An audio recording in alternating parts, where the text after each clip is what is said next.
Welcome to my favourite middle grade spookies.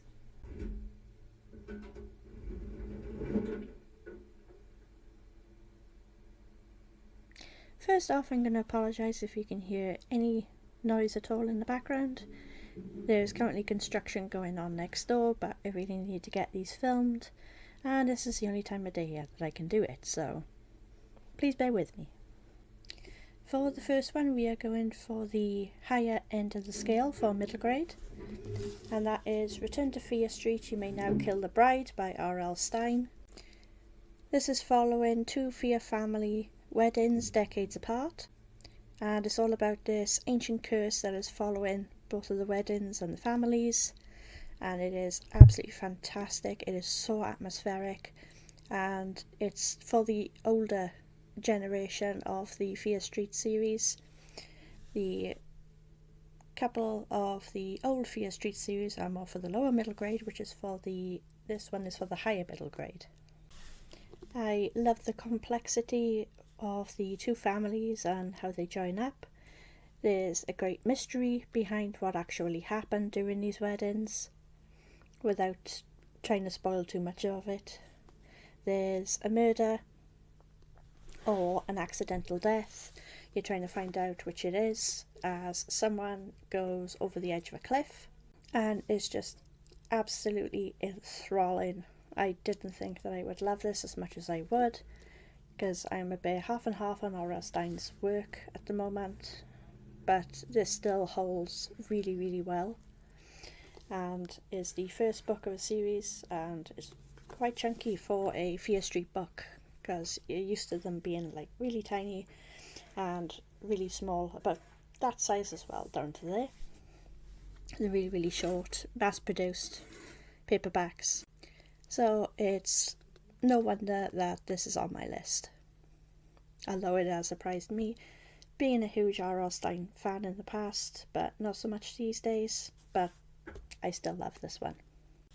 And if it wasn't obvious before, I gave all of these books 5 stars. The next one I'm going to show you is The Last Kids on Earth by Max Brallier.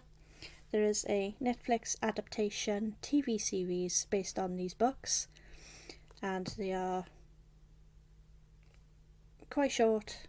I say quite short. It does look like it's like 300-400 pages. It really isn't.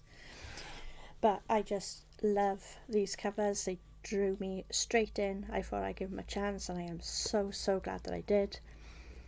It's slightly out of my comfort zone. This is more apocalyptic sci-fi than it is horror, but there is so many horror elements to the series. There was a big apocalypse, and these monsters and zombies and different creatures came from everywhere. This town is completely deserted, but they left a couple of the kids behind. The army came and basically took everyone that they could, but didn't realise that a few were left. So it's all about them navigating this new world, making friends, finding survivors, and trying not to get killed. And they have so many illustrations. It is absolutely amazing. I'm just trying to find you some without spoiling everything, but you can see by there. It is absolutely amazing. There's huge text, and I just love these books so much.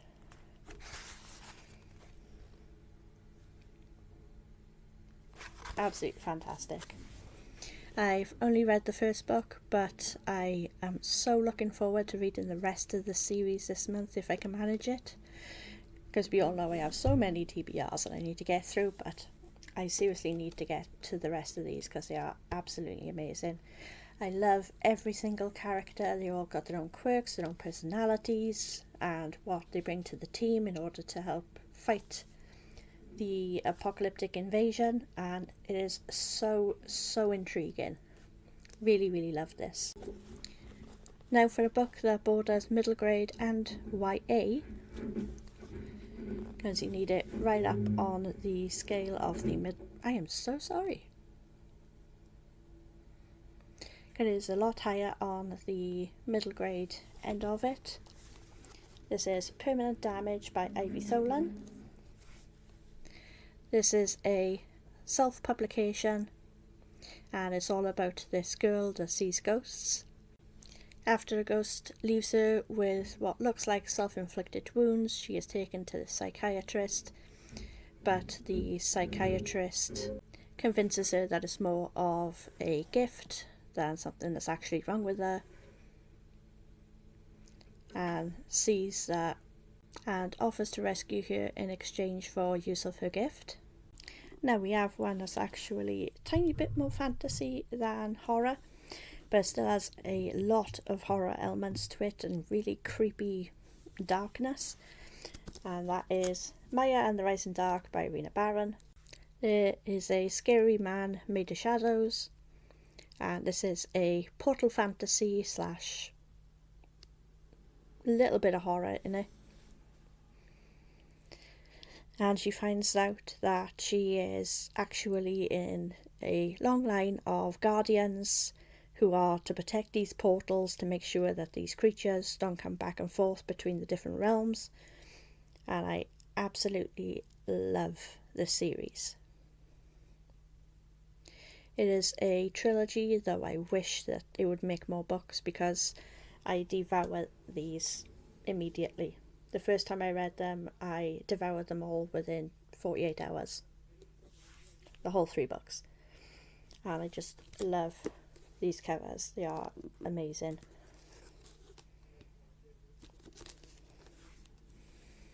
And a big thank you to my friend Emma, who actually gifted me the first copy of this. It really made me lock onto the series, and I've reread these several times now and cannot get enough. So, highly recommend this. Then we have an oldie but a goodie. It's more sci-fi than horror, but does have major horror elements to it. And it's one that actually gave me nightmares in my younger years. And that is My Teacher is an Alien by Bruce Coville. This is actually a trilogy bind up, and this is what I mean when I say the really smaller paperbacks. It's My Teacher is an Alien, My Teacher Fried My Brains, and My Teacher Glows in the Dark. I can't recall if I've ever read the third book, but I plan to this month. And I just love it. I've had this for so many years now.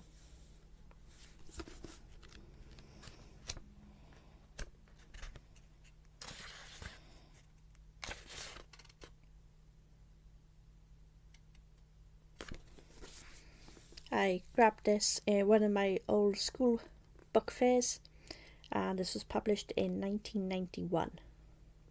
So it goes to show how old this book is. But it's holding up pretty well.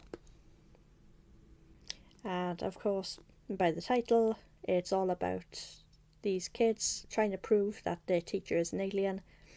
And it's so many madcap adventures. Is the alien here to abduct anyone? Is he actually an evil alien or a good alien? And all about, are there more coming? And it's all different stories wrapped up into one big story. And I absolutely love this. I was so addicted in my younger years. I reread it practically every day. So this is one that will always stay with me. And of course, you're probably sick about me banging on about this series but by now, but I just love it completely.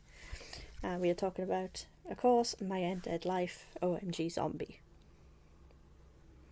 OMG Zombie is the first book in a quartet. And then we have Really Rotten Drama, Got Brains and Total Freakout. And it is a really tiny little novella series by Emma T. Graves. Empty Graves. I just love her. I know it's cheesy as heck, but I love it. This is part novelization, part comic. I would just grab one of the bits in order to show you. You get this novelization, and then you just get a page like this where it's just illustrated little comic strips, and I just love it. Again, this is about a young girl who is a vegetarian and goes to eat this meatless lunch in the cafeteria, and obviously it turns her into a zombie, and it's all about her hiding the fact from her parents, her friends, her family. And of course, because she's a vegetarian, she can't eat brains, she can't eat meat, but she can't cope without not eating it. So really interesting to see her weave her way around these different problems, including her stiffness and her stench, because obviously her body's rotting. It does sound horrific, but it really isn't. It's really cute, really adorable, and just spoopy. And I love this with my whole heart. I have reread this several times. I stumbled across this about 2 years ago, maybe 3 now, and I've reread it many multiple times. And then of course we've got Room 13 and Inside the Worm by Robert Swindells. This is a bind-up of the 2 stories, but I'm going to particularly talk about Room 13, as that is my favourite book by Robert Swindells. I've read about 3 or 4 books from him at the moment, but Room 13 is by far my favourite. This is about a young girl called Felicity, or Fliss, to her family and friends, and she dreams about going on this vacation with her school, which is actually coming up in a few days. And she dreams about this really creepy hotel and this room that appears which shouldn't, and it's Room 13. And there is something lurking inside that gives Felicity the creeps and gives her nightmares, and she wakes up screaming. So the school trip goes to this hotel by the beach in order to have a field trip. They're supposed to stay there for the week, and she actually finds out that the room does in fact exist, or does it? But it only exists on the stroke of midnight. By morning it is completely gone, so she has to work out if she's dreaming it or if it's in fact a reality. She bands together with a bunch of other school friends, and it's absolutely fantastic. It's all about a history lesson of the Bram Stoker's Dracula, because they are in Whitby by the sea. It takes you through what the Dracula experience is like there, and the different landmarks and the abbey and everything, and it's just absolutely descriptive. It's so atmospheric, and you just feel like you're there, and it's absolutely fantastic, especially with the audiobook, and it just gives that extra little bit of something and keeps me gripped over and over and over. I devour the story in 24 hours, and it's just fantastic. It is less than 200 pages, and again, it's another that I picked up in school and didn't know anything about, and it's just stuck with me for so long that it's still to today one of my favourites. Next up we have In Darkling Wood by Emma Carroll. This is another quite short middle grade, and this is all about a brave girl going against a logging company trying to tear down the woods at the back of her grandmother's house. And the wood is enchanted with fairies or ghosts, she's not entirely sure. She comes across this girl Flo, but Flo doesn't go to her school and there's no other schools around, and no one has ever heard of her, but she only sees Flo in the woods.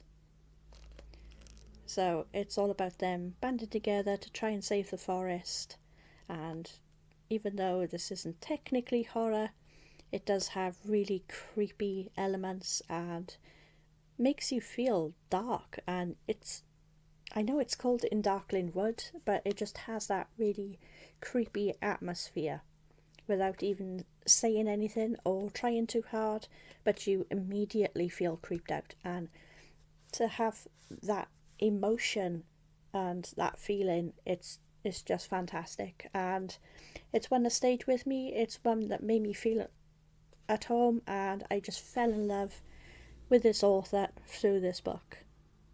So Emma Carroll is still one of my favourite authors of today, I stumbled upon this book about 2 to 3 years ago now, and I still read Emma Carroll's books and pre-order every single book that she comes out with.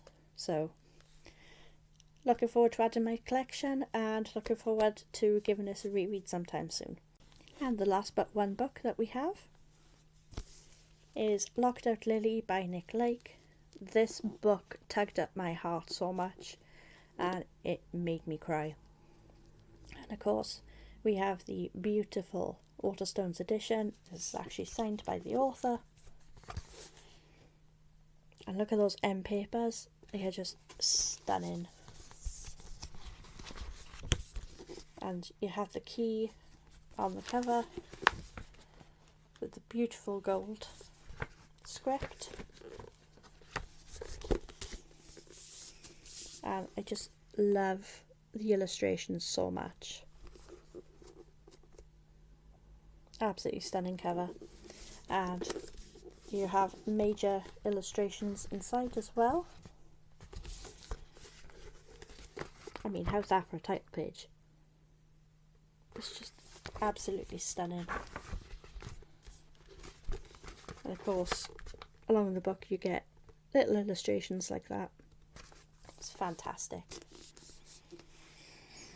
So this is all about Lily, whose parents have had to take her to her grandmother's as her mother's pregnant and about to give birth at any moment. So she has to stay the night at her grandmother's in order for her mother to go give birth to her little baby sister. But Lily doesn't want a baby sister. She doesn't want the focus to be taken off her. She feels a little bit weak as she was born with a condition that means that she didn't form properly. And she finds it a little hard to breathe and to keep up with other people. And it's got major disability rep, it's got mental health rep. So she doesn't want to spend the night at her grandparents. She wants to go home where she's familiar, and they didn't take her favourite cuddly whale with her, so she can't sleep without it. So she goes home in order to grab her whale. And she finds out that there are these people that look exactly like her parents, but they have black eyes. And it's all about them. It's all about her trying to get these imposter parents out of her house. And it's absolutely fantastic. And she comes across these animals that can talk, which we have a crow, a mole, and there's also a snake and a mouse. And they all work together, and it's just so wholesome, but actually quite dark as well. And it gives me major Coraline vibes by Tim Burton, which is also another of my absolute favourite films of all time. So I love that it has that creepy element towards it. So like in Coraline you have the other mother, you have the other parents in here just without the button eyes in Locked Out Lily. I absolutely adore this. There's so much emotion, so much passion in this, and it makes me cry every single time. But it is so heartwarming, and I cannot recommend this enough.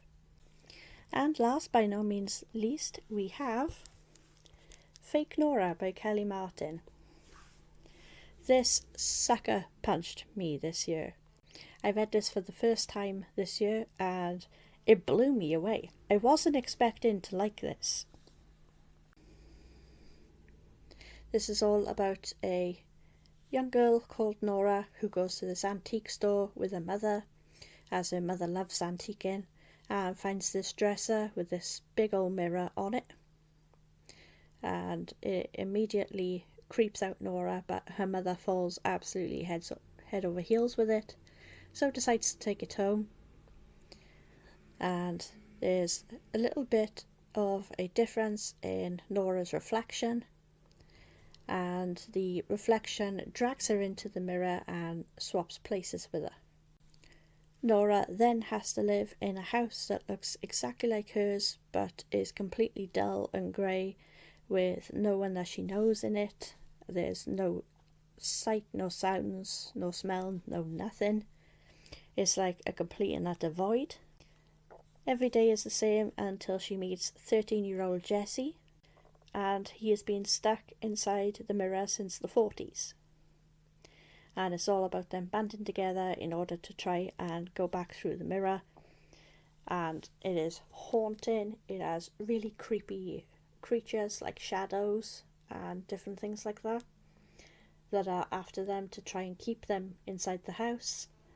And it is absolutely fantastic. I was on the edge of my seat reading this and didn't realise that I had read it all until I came to the end, and it's very, very short. But it packed so much story, so much raw emotion, so much devastation into these few little pages, and it absolutely fantastic. I cannot recommend this enough. This has got to be one of my favourite horror middle grades of all time. I know Kelly Martin has written a couple of others, so I'm looking to get those this year and complete out my collection, because this is absolutely a one-click buy author for me now. And that's it. If you've liked this video, please like and subscribe. Chat to me down below. Have you read any of these books? Are you looking forward to actually picking them up based on my recommendations? Are there any that you would recommend to me? Please let me know. I am up for all the horror middle grade recommendations. Absolutely 100%. So until then, I will see you in the next video. Bye!